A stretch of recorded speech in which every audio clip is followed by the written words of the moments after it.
Hello বন্ধুরা, কেমন আছো তোমরা? আশা করি ভালো আছো। আমি একই রকম আছি। তোমরা আমার স্বামীকে দেখেছো, আমার স্বামীকে জানো।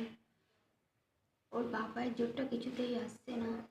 যতবার ডাক্তারের কাছে যাই ততবার আমার মনে হয় এই বুঝি আবার আগের মতো হয়ে গেল।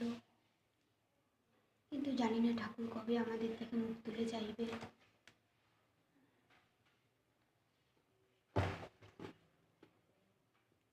তোমাদেরকে একটা কথা বলি, প্রত্যেকটা মানুষের জীবনেই কিছু না কিছু প্রবলেম আছে।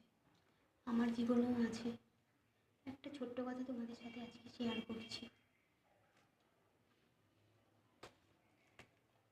আমি যখন রিলস বানাই তখন আমার মুখে কত হাসি। তোমরা হয়তো ভাবো মেয়েটা কত সুখী, কিন্তু অ্যাকচুয়ালি আমি একজন দুঃখী মানুষ।